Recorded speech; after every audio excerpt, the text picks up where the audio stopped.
Hi guys, welcome to forex trader Telugu. So first of all ఈరోజు news ఏముందో చూద్దాం. So news విషయానికి వస్తే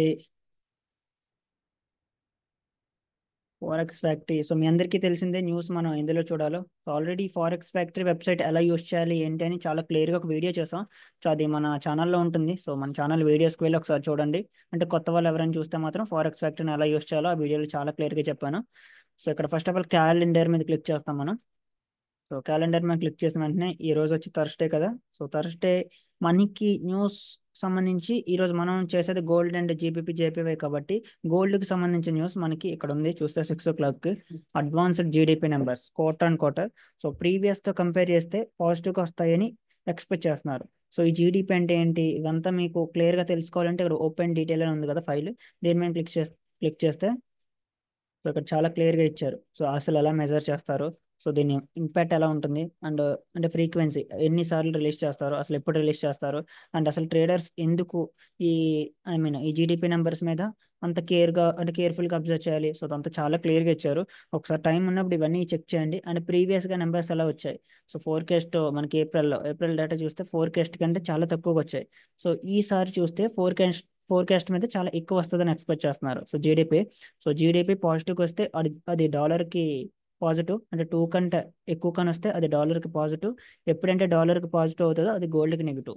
ఎందుకంటే మనకు ట్రేడ్ చేసేది XAUSD కదా. సో కాబట్టి డాలర్కి పాజిటివ్ అయ్యి ప్రతి న్యూస్ గోల్డ్కి నెగిటివ్. ఓకేనా, రైట్. సో ఇక్కడ అడ్వాన్స్డ్ జీడిపి నెంబర్స్ ఈరోజు 6 o'clock ఉన్నాయి. సో ఈ టైంలో మాత్రం ట్రేడ్ చేసేటప్పుడు కొద్దిగా కేర్ఫుల్గా స్టాప్ లాస్లో జాగ్రత్తగా మెయింటైన్ చేయండి. ఇంకా అన్ఎంప్లాయ్మెంట్ క్లెయిమ్స్ కూడా ఉంది మనకి 6 o'clock. సో ఇక్కడ ప్రీవియస్తో కంపేర్ చేస్తే తగ్గుతాయి అని ఎక్స్పెక్ట్ చేస్తున్నారు. సో అన్ఎంప్లాయ్మెంట్ క్లెయిమ్స్ అంటే ఏంటంటే, సో ప్రీవియస్ వీక్తో కంపేర్ చేస్తే ఈ వీక్లో ఎంప్లాయ్మెంట్ లేకుండా గవర్నమెంట్ దగ్గర నుంచి బెనిఫిట్స్ ఎంతమంది పొందారు గవర్నమెంట్ దగ్గర నుంచి అన్నది మనకి ఈ నెంబర్ చెప్తుంది. సో ఇది ఎంత తక్కువ వస్తే అది అంత మంచిది యుఎస్ ఎకనామీకి. ఇంకా మిగతా న్యూస్ ఇవన్నీ ఉన్నాయి కానీ అంటే కోర్ డ్యూరబుల్ గూడ్స్ ఆర్డర్స్ ఇవన్నీ, బట్ అంత హై ఇంపాక్ట్ న్యూస్ అంటే కాదు. సో వీటి గురించి మీరు క్లియర్గా తెలుసుకోవాలంటే ఈ ఫైల్ మీద క్లిక్ చేస్తే మీకు కంప్లీట్ డేటా వస్తుంది. అండ్ ఇంకా రేపటి విషయానికి వస్తే రేపు పీసీ నెంబర్స్ ఉన్నాయి, పర్చేసింగ్ కన్సూమర్ ఎక్స్పెండిచర్. సో ఇది కూడా మనకి చాలా ఇంపార్టెంట్ డేటా. సో అది రేపు చూద్దాం. సో యాజ్ ఆఫ్ నౌ అంటే మాత్రం 6 o'clock ఒక న్యూస్ ఉంది మనకి. సో ఇది మాత్రం గుర్తుపెట్టుకోండి. ఇంకా బ్రేకింగ్ న్యూస్ ఏమైనా ఉందా? బ్రేకింగ్ న్యూస్ చూస్తే మనకి ఏషియన్ మార్కెట్స్ దగ్గర నుంచి ఎటువంటిదే పీపుల్స్ బ్యాంక్ ఆఫ్ చైనా దగ్గర నుంచి ఉంది, బట్ ఇది కూడా మనకి పెద్ద ఇంపాక్ట్ చూపించదు. Japanese and surprises 153 per dollar. Okay. Okay, ఇక్కడ ఎటువంటి వార్కి సంబంధించి కానీ ఎటువంటి అటాక్స్ కానీ ఎటువంటి న్యూస్ లేదు. జస్ట్ ఇవన్నీ కామన్ నార్మల్ హెడ్లైన్స్. ఇంకా గోల్డ్ విషయానికి వస్తే టెక్నికల్ లెవెల్ బేస్ మీద మనకి వీక్లీ వీక్లీ చూద్దాం. వీక్లీ సూపర్ బేరిష్, మంచి రెసిస్టెన్స్ కూడా ఫామ్ చేసి మరి ప్రీవియస్ వీక్ లోని బ్రేక్ చేసి మరి ఫాలో అవుతుంది. సో ఇక్కడ మనకి ఈ వీక్ మొత్తం ఫిల్ చేసే పాసిబిలిటీ చాలా ఎక్కువ వీక్లీ బేస్ మీద, రైట్. ఇంకా డైలీ విషయానికి వస్తే మాత్రం డైలీ మనకు మోస్ట్ రీసెంట్ రెసిస్టెన్స్ అంటే ఇప్పుడు బ్రేక్ చేసిన సపోర్ట్ ఇది. అండ్ మనకి నెక్స్ట్ ఫాల్ ఇక్కడ వరకు ఎక్స్పెక్ట్ చేయొచ్చు. సో ఈ రోజు క్యాండిల్ కానీ ఇంత బేరిష్గా క్లోజ్ అయితే రేపు క్యాండిల్ కూడా ఒక చిన్న టాప్ విక్ వేసి బేరిష్గా క్లోజ్ అయ్యే పాసిబిలిటీ చాలా ఎక్కువ. సో డైలీ బేస్ మీద ఇంకా 4 hour విషయానికి వస్తే, సో 4 hourలో మనకి మోస్ట్ రీసెంట్ సపోర్ట్ సో ఈ లెవెల్ కదా. సో మోస్ట్ రీసెంట్ సపోర్ట్ ఇక్కడ. అండ్ ఈ రోజు ఏషియన్ సెషన్ చాలా హెవీగా ఫాలో అయింది. సో చాలా చాలా హెవీగా ఫాలో అయింది. అండ్ ఇంకా 1 hourకి వచ్చినా సరే 1 hourలో మనం లెవెల్స్ అడ్జస్ట్ చేసుకోవాలి. మనకు మోస్ట్ రీసెంట్ సపోర్ట్ ఇక్కడ అవుతుంది 1 hourలో. And 30 minutes. So 1 hour 4 hours levels తీసుకోవడానికి అంత పర్ఫెక్ట్గా లేవు, ఎందుకంటే చాలా హ్యూజ్గా ఫాలో అయింది కదా. ఇంకా డైరెక్ట్గా మన 1 hourలో చూసినా సరే ఒక రెసిస్టెన్స్ క్లారిటీ లేదు. 30 minutesలో చూద్దాం. సో ఎప్పుడైనా సరే ఇలా లెవెల్స్ తీసుకోవడానికి క్లారిటీ లేనప్పుడు మీరు ఆ టైం ఫ్రేమ్ స్కిప్ చేసి తర్వాత టైం ఫ్రేమ్కి వెళ్ళిపోవచ్చు. సో ప్రతి టైం ఫ్రేమ్లోని మీరు లెవెల్స్ పర్ఫెక్ట్గా చూడవసరం లేదు. ఇక్కడ 30 minutesలో చూస్తే మాత్రం మనకి కరెక్ట్గా రెసిస్టెన్స్ ఫామ్ చేసింది, చూసారా. సో ఇక్కడ రెసిస్టెన్స్ మీరు ఎలా తీసుకుంటున్నారు, ఇది రెసిస్టెన్సే అని మీకు ఎలా తెలుసు అంటే ఒక్క విషయం చెప్తున్నాను చూడండి. ఒక బుల్లిష్ క్యాండిల్ పక్కన ఒక బేరిష్ క్యాండిల్ క్లోజ్ అయితే ఇలాగా ఇది మనకి రెసిస్టెన్స్. ఒక బేరిష్ క్యాండిల్ పక్కన ఒక బుల్లిష్ క్యాండిల్ కానీ క్లోజ్ అయితే ఇది మనకి సపోర్ట్. ఓకేనా. సో ఇది మన కోర్సులో చాలా క్లియర్గా చెప్పాను. సో ఎవరైనా కొత్త వాళ్ళు చూస్తే మన డిస్క్రిప్షన్లో మన టెలిగ్రామ్ గ్రూప్ లింక్ ఉంటుంది. సో జాయిన్ అయ్యి పిన్నెడ్ మెసేజ్ చెక్ చేస్తే కంప్లీట్ కోర్స్ ఉంటుంది. అండ్ కొత్త వాళ్ళు ఎవరైనా ఛానల్ చూస్తే ఛానల్ సబ్స్క్రైబ్ చేసుకోండి. సో ఛానల్ సబ్స్క్రైబ్ చేసుకోవట్లేదు అండ్ వీడియోని లైక్ చేయండి. ఓకేనా, రైట్. సో ఇది మనకి మోస్ట్ రీసెంట్ రెసిస్టెన్స్. ఇంకా సపోర్ట్ విషయానికి వస్తే ఇది మనకు మోస్ట్ రీసెంట్ సపోర్ట్, ఇది సపోర్ట్. ఇది సపోర్ట్ అండ్ ఇది రెసిస్టెన్స్. ఇంక ఈ తర్వాత ప్రైజ్ యాక్షన్, ఈ పక్కన ఉన్న ప్రైజ్ యాక్షన్ ఇవన్నీ మనకు అనవసరం. సో మనం ఎప్పుడు most recent support and resistance మీద మాత్రమే ఫోకస్ చేస్తాం. ఇంకా ఇది ఐ మీన్ ఈ సపోర్ట్లో నెక్స్ట్ ఇవన్నీ మనకి ఇంకా అనవసరం, ఇవేవి మనం పట్టించుకోం. ఓకేనా, రైట్. సో ఇప్పుడు మన వ్యూ ఏంటి? ఇప్పుడు నా వ్యూ వచ్చి సెల్లింగ్ కంటే 2370 ఈ లెవెల్ ఉంది కదా, ఈ లెవెల్ కింద మనకి రేంజ్ ఎలా ఉంది? లెట్స్ సీ రేంజ్ ఎలా ఉంది, పక్కన రేంజ్ ఎలా ఉంది. ఓకే, ఇక్కడ చూస్తే మనకి రేంజ్, వావ్ నైస్ రేంజ్, ఒక 30 పిప్స్ వరకు ఉంది. సో ఈజీగా మనకి 25 నుంచి 30 పిప్స్ ఉంటే మనం ట్రేడ్ తీసుకొచ్చి 30 పిప్స్లో 15 నుంచి 20 పిప్స్ వరకు ఈజీ క్యాచ్ చేయొచ్చు. సో చాలా మంచి రేంజ్ ఉంది కాబట్టి నేను సెల్లింగ్ వచ్చి 2370 కింద సెల్లింగ్ చూస్తాను. క్యాండిల్ ఎలా క్లోజ్ అవ్వాలంటే ఇక్కడ మనకి 1 మినిట్. ఓకే, క్యాండిల్ ఎలా క్లోజ్ అవ్వాలి అంటే క్లీన్గా కిందన ఎలా క్లోజ్ అయ్యి మనకి నెక్స్ట్ క్యాండిల్ ఒక మంచి టాపిక్ కేసు ప్రీవియస్ క్యాండిల్ లోన్ అన్న బ్రేక్ చేయాలి. ఇది ఒక ఎంట్రీ. సో ఈ ఎంట్రీ నేమ్ ఏంటి? Breakout entry. బ్రేక్అవుట్ ఎందుకు? ఎందుకంటే ఇక్కడ సపోర్ట్ ఫామ్ చేసింది, సపోర్ట్ కింద క్యాండిల్ క్లోజ్ అయింది, తర్వాత క్యాండిల్ టాపిక్ కేసు ప్రీవియస్ క్యాండిల్లోనే బ్రేక్ చేసింది. ఇది బ్రేక్అవుట్ ఎంట్రీ. ఇది ఒక సెటప్. ఇంకోటి వచ్చి మనకి A+ సెటప్. సో A+ అంటే ఎలా క్లోజ్ అయ్యి మనకి నెక్స్ట్ వచ్చి ఒక మంచి బుల్లిష్ క్యాండిల్. ఈ బుల్లిష్ క్యాండిల్ మనకి ప్రీవియస్ క్యాండిల్ హైని లోని రెండింటిని కూడా రెస్పెక్ట్ చేస్తుంది. ఈ హైని బ్రేక్ చేయదు అంటే ఈ లోని బ్రేక్ చేయదు. సో ఎప్పుడంటే ఇలా రెండింటిని రెస్పెక్ట్ చేస్తుందో ఆ నెక్స్ట్ క్యాండిల్ కానీ ఇలా టాప్ ఎక్కేసి ప్రీవియస్ క్యాండిల్ లోన్ కానీ బ్రేక్ చేస్తే మనం సెల్ చేయొచ్చు. ఇది ఎంత మంచి సెటప్ అంటే దీని విన్ రేట్ 80% ఉంటుంది. సో చాలా రేర్గా ఫామ్ అవుతుంది కానీ అమేజింగ్ సెటప్. సో ఇప్పటికిప్పుడే ఇన్స్టెంట్గా మీకు ఫారెక్స్లో సక్సెస్ అవ్వాలి, మంచి ఫండింగ్ కంపెనీస్ దగ్గర నుంచి మంచి పేఅవుట్స్ తీసుకోవాలి అండ్ మన లైవ్ అకౌంట్స్లో మంచి ప్రాఫిట్స్ తీయాలి అంటే మాత్రం ఇది ఒక్క సెటప్ పట్టుకోండి. ఐఎమ్ షూర్ మీరు అమేజింగ్గా సక్సెస్ఫుల్ అవుతారు. ఇది ఒక్క సెటప్, దీని మీద మన గ్రూప్లో చాలా సార్లు మాట్లాడాను. So one of the best setup. So buying కన్నా సెల్లింగ్ కన్నా సరే ఇప్పుడు నేను ఈ సెటప్ అన్న ఫామ్ అవ్వాలి, ఈ సెటప్ అన్న ఫామ్ అవ్వాలి, ఈ రెండిట్లో ఏదైనా ఫామ్ అయితే నేను ట్రేడ్ తీసుకుంటాను. ఇంక ఇంపల్స్ ఎంట్రీస్ గురించి వస్తే ఇంపల్స్ ఎంట్రీస్ తీసుకోకండి, అది బిగినర్స్ కాదు. సో క్యాండిల్ క్లోజ్ గురించి వెయిట్ చేయండి ఇనిషియల్గా. సో వన్స్ ఎక్స్పీరియన్స్ వచ్చిన తర్వాత అప్పుడు ఇంపల్స్ ఎంట్రీస్ తీసుకున్న ప్రాబ్లం ఉండదు. ఓకేనా, ఇంకా బయింగ్ ఇప్పుడు సెల్లింగ్ చెప్పాను కదా, ఇంకా బయింగ్ విషయానికి వస్తే బయింగ్ నేను వచ్చి 2378 మీద చూస్తాను. లైక్ క్యాండిల్ ఎలా క్లోజ్ అయితే అలా అంటే మనకి ఈ లెవెల్ మీద కానీ క్యాండిల్ ఎలా క్లోజ్ అయ్యి నెక్స్ట్ క్యాండిల్ బాటమ్ ఎక్కేసి ప్రీవియస్ క్యాండిల్ హైన్ కానీ బ్రేక్ చేస్తే ఇది మనకి బ్రేక్అవుట్ ఎంట్రీ. సో బై చేయొచ్చు. లేదంటే సేమ్ మీకు A+ సెటప్ తెలిసిందే కదా, ఒక మంచి ఇలా క్లోజ్ అయ్యి నెక్స్ట్ క్యాండిల్ ఒక బేరిష్ క్యాండిల్. ఇక్కడ బేరిష్ క్యాండిలే అవ్వాలా, బుల్లిష్ క్యాండిల్ అవ్వినా పర్వాలేదు అంటే బుల్లిష్ క్యాండిల్ అయినా పర్వాలేదు కానీ ప్రీవియస్ క్యాండిల్ హై బ్రేక్ చేయకుండా ఉంటే సరిపోతుంది.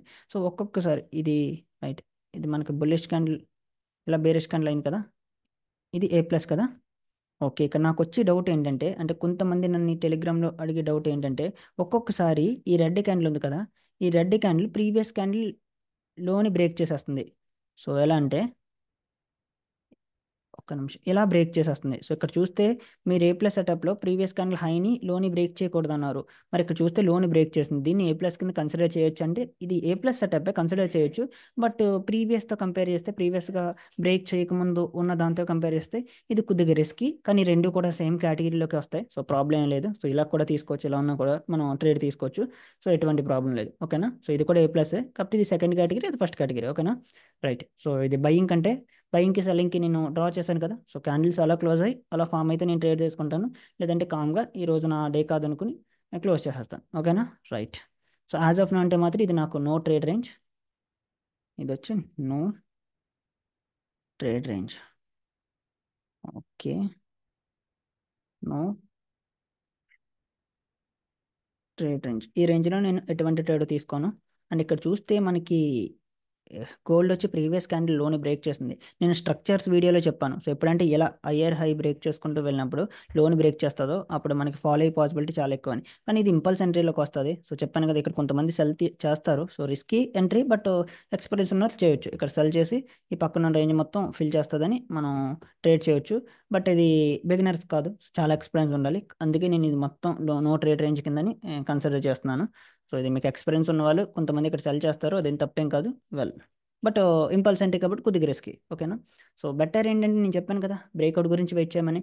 సో బ్రేక్అవుట్ కానీ A+ కానీ ఈ రెండు సెటప్స్ గురించి వెయిట్ చేయండి. సో ఇక్కడ ఇంకొక డౌట్ ఏంటంటే ఒక్కొక్కసారి మార్కెట్లో మనకి క్యాండిల్ ఎలా క్లోజ్ అవుతుంది, ఎలా అంటే ఇక్కడ బుల్లిష్ క్యాండిల్ ఇంత మీదకి వెళ్ళి క్లోజ్ అవుతుంది.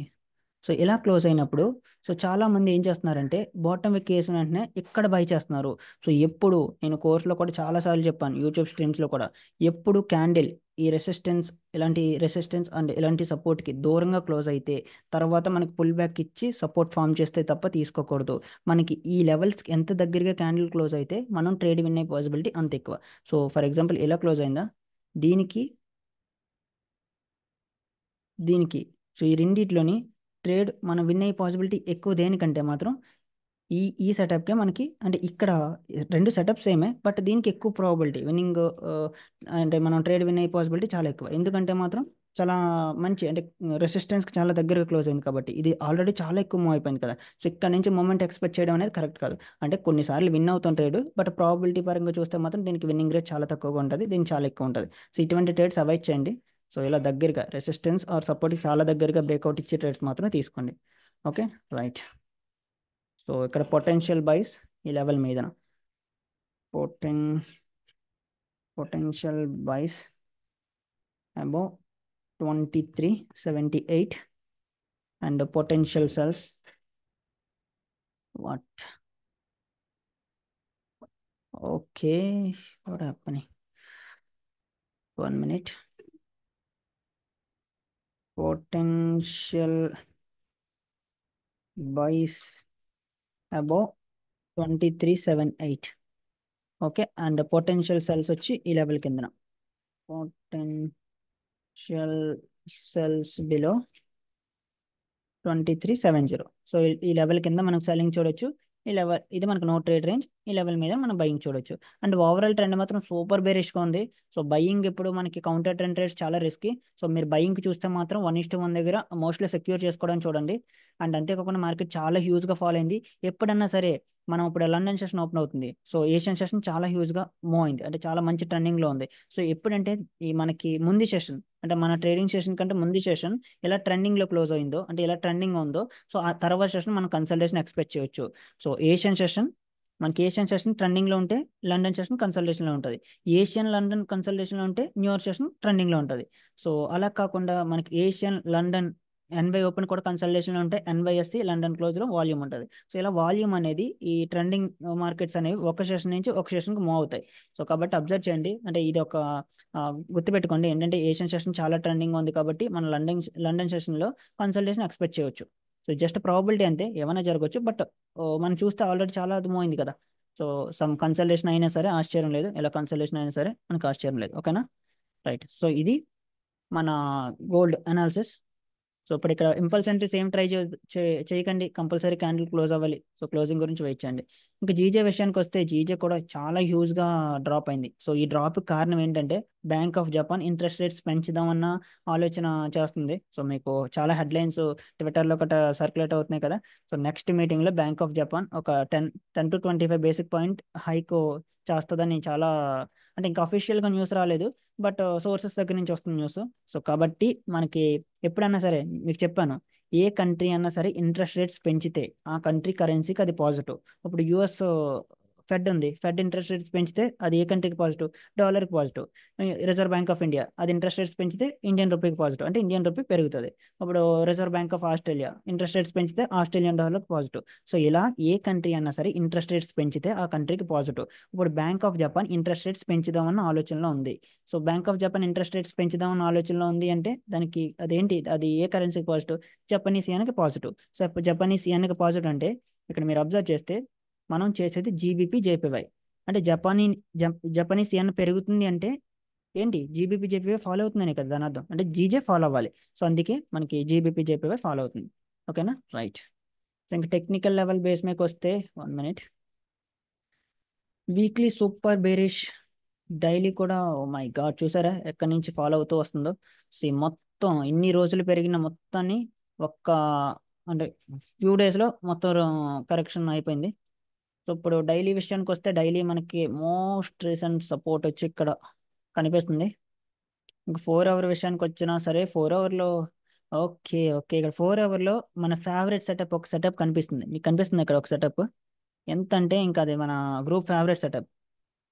ఐ థింక్ మీరు చూసి ఉంటారు, A+ సెటప్ చూసారు ఇక్కడ. ఏ ప్లస్ సెటప్ ఎంత క్లీన్గా వర్క్ అయింది చూసారా 4 అవర్స్లో. ఇప్పుడు ఇది 2:30. సో ఇది మన టైం కాదు, బట్ సెటప్ గురించి చెప్తున్నాను చూడండి ఎంత నీట్. ఈ సెటప్ విన్ రేట్ చాలా ఎక్కువ ఉంటుంది. సో ఇక్కడ మనం ట్రేడ్ తీసుకోవాలంటే ప్రీవియస్ క్యాండిల్ లోని బ్రేక్ చేసిన వెంటనే ట్రేడ్ చేస్తాం. సో పక్కన ఉన్న రేంజ్ మొత్తం మన first target. So first target వచ్చిన వెంటనే ఇక్కడ సమ్ పార్షల్స్ బుక్ చేసి స్టాప్ లాస్ బ్రేక్ అని తీసుకొస్తాం. సో చాలా విన్ రేట్ ఉంటుంది. సో నేను మళ్ళీ చెప్తున్నాను కదా, కొద్దిగా కేర్ఫుల్గా ఇది ఒక్క సెటప్ పట్టుకున్నా సరే మీరు amazing amount, I mean amazing profits తీస్తారు. 4 అవర్స్ చూస్తే మనకు బుల్లిష్గా ఉంది కరెంట్ క్యాండిల్. ఓకే, ఇంక 1 అవర్ టైం ఫ్రేమ్కి వెళ్తే 1 అవర్ ఒక మంచి సపోర్ట్ ఫామ్ చేసింది. మళ్ళీ చెప్తున్నాను support. 1 minute guys, 1 minute. Okay, sorry బ్యాక్గ్రౌండ్లో స్మాల్ నాయిస్. Okay, right. ఇక్కడ మనకి సపోర్ట్ చూస్తే మాత్రం 1 అవర్ ఇక్కడ ఉంది. అండ్ 30 మినిట్స్ విషయానికి వస్తే మనకు మోస్ట్ రీసెంట్ సపోర్ట్ 1 అవర్లో ఇక్కడ ఉంది కదా. ఇంకా 30 మినిట్స్. సో 30 మినిట్స్లో కూడా సేమ్ సపోర్ట్. సపోర్ట్ చేంజ్ చేయడానికి ఏం లేదు, సమ్ అడ్జస్ట్మెంట్ చేయాలి, స్మాల్ అడ్జస్ట్మెంట్. సో ఇది మనకి 30 మినిట్స్లో కూడా మోస్ట్ రీసెంట్ సపోర్ట్. ఓకే, ఇంకా జీజే కూడా చూసారు ఎంత హ్యూజ్ ఫాల్. సో సేమ్ ఇక్కడ మనకి న్యూస్ వల్ల ఈ ఫాల్ మొత్తం. ఇంట్రెస్ట్ రేట్స్ డెసిషన్ గురించి ఇప్పుడే చెప్పాను. So bank of Japan interest rates పెంచే స్కోప్ చాలా ఎక్కువ. సో దానివల్ల మనకి జపనీస్ యన్ పెరుగుతుంది. సో జపనీస్ యన్ పెరుగుతుందంటే జీబీపీ జేపీవై ఫాలో అవుతుంది, ఎందుకంటే మనకి ఫస్ట్ కరెన్సీ పౌండ్ కదా. ఓకే, ఇంకా ఇక్కడ రెసిస్టెన్స్ విషయానికి వస్తే ఇది మనకు మోస్ట్ రీసెంట్ రెసిస్టెన్స్. ఓకే, ఇక్కడ మీరు చూస్తే రెసిస్టెన్స్ ఎలా తీసుకోవాలన్నారు, ఒక బుల్లిష్ క్యాండిల్ పక్కన రెసిస్టెన్స్ అలా ఒక బుల్లిష్ క్యాండిల్ పక్కన బేరిష్ క్యాండిల్ ఫామ్ అయితే రెసిస్టెన్స్ తీసుకోవాలన్నారు. బట్ ఇక్కడ ఏం ఫామ్ అవ్వలేదు కదా, బుల్లిష్ క్యాండిల్ పక్కన బేరిష్ క్యాండిల్ ఫామ్ అవ్వలేదు కదా. మీరు రెసిస్టెన్స్ ఎలా తీసుకుంటారు అంటే ఇక్కడ మనకి చూస్తే రిజెక్షన్స్ కనిపిస్తున్నాయి. ఇది 15 మినిట్స్లోకి వెళ్తే మీకు చాలా క్లియర్గా కనిపిస్తుంది చూసారా. 15 మినిట్స్లో ఎంత క్లీన్గా రెసిస్టెన్స్ ఫామ్ అయిందో. సో ఈ రిజెక్షన్స్ బేస్ చేసుకొని మనం రెసిస్టెన్స్ తీసుకోవచ్చు. సో మీకు ఎలాంటి దగ్గర కొన్ని కన్ఫ్యూజన్ ఉన్నప్పుడు 15 మినిట్స్కి వెళ్ళండి. సో అప్పుడు మీకు ఎలా కానీ 15 మినిట్స్లో సపోర్ట్ చేస్తే అది రెసిస్టెన్స్ కింద తీసుకోవచ్చు. ఓకేనా, రైట్. 1 మినిట్, 30 మినిట్స్, 1 అవర్ బేరే బులిష్. ఇంకా 30 మినిట్స్లో మనకి రెసిస్టెన్స్ వచ్చి ఈ లెవెల్. కమాన్. ఓకే, సో ఇది మనకి రెసిస్టెన్స్, రైట్. సో ఇప్పుడు మనం బై చేయాలి అంటే మాత్రం ఇంకా క్యాండిల్ సరిగ్గా క్లోజ్ అవ్వలేదు. ఈ క్యాండిల్ కానీ మీదన క్లోజ్ అయితే మనం బయింగ్ చూడొచ్చా అంటే వెరీ రిస్కీ. ఎందుకు రిస్కీ అంటే ఆల్రెడీ ట్రెండ్ మొత్తం ఫాలో అవుతుంది, అంటే కరెంట్ స్వింగ్ చూస్తే బేరిష్గా ఉంది. సో ఇక్కడ బై చేయడం అనేది కొద్దిగా రిస్క్, ఎందుకంటే ఆల్రెడీ 1 2 3 క్యాండిల్స్ పెరిగాయి. సో ఇక్కడ నుంచి ఫోర్త్ క్యాండిల్ మీదన క్లోజ్ అయ్యి ఎలా క్లోజ్ అయ్యి మళ్ళీ ఫోర్త్ క్యాండిల్ తర్వాత మళ్ళీ ఫిఫ్త్ క్యాండిల్ ఎలా వెళ్తాయి అని ఎక్స్పెక్ట్ చేయడం కొద్దిగా రిస్కీ. సో దాని బదులు సమ్ కన్సల్టేషన్ ఫామ్ అయ్యి లైక్ ఎలా అంటే ఇంకొక బేరిష్ క్యాండిల్, ఒక 2 3 బేరిష్ క్యాండిల్ వేసి ఒక చిన్న సపోర్ట్ కింద ఫామ్ అయ్యి కానీ ఇప్పుడు క్యాండిల్ కానీ మీదన క్లోజ్ అయితే ఇలా మీదన కానీ క్లోజ్ అయితే మనం ఆ తర్వాత క్యాండిల్లో బుల్లిష్ మొమెంటం చూడొచ్చు. అంతేకాకుండా ఇక్కడ చూస్తే పక్కన అమేజింగ్ రేంజ్ ఉంది. ఎంత క్లీన్ రేంజ్ ఉందో చూసారా, నెక్స్ట్ లెవెల్. చాలా మంచి రేంజ్ ఉంది. సో కాబట్టి ఈ సెటప్ ఫామ్ అయితే సమ్ కన్సల్టేషన్ తర్వాత ఈ సెటప్ ఫామ్ అయితే నేను ట్రేడ్ తీసుకుంటాను. సో చాలా నీట్గా ఉంది కదా రేంజ్ కూడా. ఇంకా వెంటనే బయ్యింగ్ అనేది ఇక్కడ కొద్దిగా రిస్క్, సో అవాయిడ్ చేయండి వెంటనే, ఎందుకంటే ఆల్రెడీ చాలాది మూవ్ అయిపోయింది అప్ సైడ్. అప్ సైడ్ ఇక్కడ మీరు చూస్తే లో దగ్గర నుంచి మనకి 70 పిప్ మూవ్ అయింది. ఇంకా సెల్లింగ్ విషయానికి వస్తే ఇక్కడ మంచి సపోర్ట్, లైక్ సపోర్ట్ కదా రెసిస్టెన్స్, ఎలా కానీ ఒక మంచి రిజెక్షన్ కనిపించి సో నెక్స్ట్ క్యాండిల్ ఒక మంచి top wickets previous candle loan కానీ బ్రేక్ చేస్తే మనం ఈ పక్కన ఉన్న రేంజ్ మొత్తం ఫిల్ చేస్తుందని ఎక్స్పెక్ట్ చేయొచ్చు. ఇలా ఫిల్ చేస్తుందని ఎక్స్పెక్ట్ చేయొచ్చు, ఎందుకంటే మనకి లెఫ్ట్ సైడ్ అమేజింగ్ రేంజ్ ఉంది. దట్టు ఇప్పుడు ఓపెన్ అయ్యేది ఇంకొక 1 అవర్ 1.5 అవర్లో మనకి లండన్ ఓపెన్ అవుతుంది కదా. కాబట్టి ఆ లండన్ వాల్యూమ్లో కూడా మనం సమ్ మూమెంట్ చూడొచ్చు. సో ఇదొకటి అయితే ఒక బ్రేక్అవుట్ అవ్వాలి, లేదంటే మాత్రం ఒక స్ట్రాంగ్ బేరిష్గా మూవ్ అయితే మాత్రం, అంటే స్ట్రాంగ్ బేరిష్గా క్లోజ్ అయితే మాత్రం పక్కన సెల్లింగ్ చూడొచ్చు. ఇంక ఇక్కడ ఏ ప్లస్ సెటప్ ఫామ్ అయితే బయింగ్ చూడొచ్చా అంటే సెటప్ స్ట్రాంగ్ కాబట్టి ఏ ప్లస్ సెటప్ లైక్ మీకు చూస్తే ఇలా ఒక స్ట్రాంగ్ బులిష్ క్యాండిల్ క్లోజ్ అయ్యి నెక్స్ట్ ఏ ప్లస్ సెటప్ అంటే ఇలా ఒక బేరిష్ క్యాండిల్ ఫామ్ అయితే మనం బయింగ్ చూడొచ్చు అంటే చూడొచ్చు సెటప్ బేస్ చేసుకొని. సో కాకపోతే కౌంటర్ ట్రెండ్ ట్రేడ్ కాబట్టి కొద్దిగా ప్రాఫిట్స్ కొద్దిగా స్పీడ్గా బుక్ చేసుకొని స్టాప్ లాస్ అట్లీస్ట్ ఒక 10 పిప్స్ మూవ్ అయిన వెంటనే స్టాప్ లాస్ బ్రేక్ తీసుకురండి. సో ఎప్పుడు రిస్క్ మేనేజ్మెంట్ చాలా చాలా ఇంపార్టెంట్. మీరు ఫర్ ఎగ్జాంపుల్ ఇక్కడ బై చేశారు, మన stop loss initial stop loss current క్యాండిల్లో ఇది ఇలా అంటే ఒక 10 పిప్స్ వెళ్ళిన వెంటనే స్టాప్ లాస్ బ్రేక్ ఏమి తీసుకొచ్చండి. ఒకవేళ ఏమవుతుంది, ఇది వెళ్తే అప్ సైడ్ వెళ్తుంది, లేదంటే బ్యాక్ వస్తే మీ స్టాప్ లాస్ హిట్ అవుతుంది, అంటే I mean break even trade hit అవుతుంది, అంటే ఇక్కడ zero profit zero loss. So ఇప్పుడు రిస్క్ చాలా అగ్రెసివ్గా మేనేజ్ చేయాలి. సో ఎప్పుడు ఒక 6-7 పిప్స్ అప్ సైడ్ వెళ్ళి మళ్ళీ మీ బ్రేక్ ఎవెన్కి వస్తే 50% క్లోజ్ చేయడం, లేదంటే 15 మినిట్స్ టైం ఫ్రేమ్లో, ఐ మీన్ 30 మినిట్స్లో ట్రేడ్ తీసుకుంటే 15 మినిట్స్లో క్యాండిల్ సపోజిట్గా క్లోజ్ అవుతే ట్రేడ్ మేనేజ్ చేయడం. సో ఇవన్నీ మన కోర్సులో చాలా క్లియర్గా చెప్పాను. సో ఇవన్నీ ఫాలో అవుతే మాత్రం మీరు మంచి ప్రాఫిట్స్ తీయగలరు. సో అండ్ కొత్త వాళ్ళు ఎవరైనా ఛానల్ చూస్తే సబ్స్క్రైబ్ చేసుకుని వీడియోని లైక్ చేయండి. మన ట్రేడ్స్ కూడా ఎప్పటికప్పుడు గ్రూప్లో అప్డేట్ చేస్తున్నాను అండ్ షార్ట్స్ చేస్తున్నాను. సో ఇవన్నీ చూసి వదిలేస్తున్నారు, ఛానల్ని సబ్స్క్రైబ్ చేసుకుని లైక్ చేయట్లేదు ఎవరని. సో లైక్ చేస్తే యూట్యూబ్ ఇంకొంతమందికి రికమెండ్ చేస్తుంది. సో లైక్ చేయండి వీడియోస్ని. సో ఏమైనా డౌట్స్ ఉంటే డిస్క్రిప్షన్లో మన టెలిగ్రామ్ గ్రూప్ లింక్ ఉంది, సో జాయిన్ అవ్వండి. Okay guys, thank you. Thank you.